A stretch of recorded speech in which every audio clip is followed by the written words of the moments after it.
If you want to learn chess openings fast, one of the easiest places to start is directly on chess.com. In this video, I'll show you exactly how to learn openings on chess.com step by step, so you can study popular opening lines, understand the main ideas, and practice the positions yourself. This is a great way for beginners to build confidence, and it also helps intermediate players improve their opening preparation without feeling overwhelmed. If this video helps you out, make sure to hit like and subscribe for more simple software tutorials like this. All right, let's get into it. First, open your browser and go to chess.com/openings. This is the openings section on chess.com, and it's designed to help you explore different chess openings in a simple and organized way. Once the page loads, you'll see a list of openings that you can browse through. You can use this list to find an opening you want to study, whether that's something very common like the Sicilian Defense or the London system, or any other opening you're curious about. Now, to start learning a specific opening, click on the name of an opening from the list. As soon as you do that, chess.com will show you a short overview of that opening. You'll usually see a board position, some key moves, and a brief explanation of how the opening works. This part is really useful because it helps you understand not just the moves themselves, but also the general setup and purpose behind them. When you're looking at the opening summary, take a moment to watch the moves carefully. Pay attention to how the pieces are developed, where the pawns are placed, and what kind of position the opening is trying to create.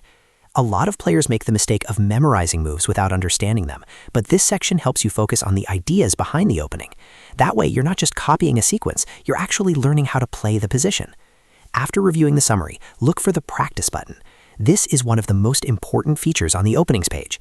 When you click Practice, chess.com lets you play that specific position against a bot. That means you can try the opening yourself and see how the position feels in a real game setting without the pressure of playing against a human opponent right away. This is a great way to reinforce what you just learned. As you practice, try to remember the main moves and ideas from the opening page. If the bot makes a different move than you expected, don't worry. That's actually part of the learning process. Use it as a chance to understand how the opening can change depending on your opponent's response. The more you repeat this process, the more familiar the opening will become, and the easier it will be to recall the moves during real games. You can also go back and try different openings from the list. This is helpful if you want to build an opening repertoire or just compare styles. For example, you might study one opening is white and another is black, or explore several systems to see which ones match your playstyle best. The key is to move slowly at first and focus on understanding rather than rushing through every opening on the page. Another good tip is to practice one opening multiple times instead of jumping around too much. Repetition helps the pattern stick in your memory. If you learn the first few moves, the common plans, and the basic development ideas, you'll start recognizing those positions much faster in your own games.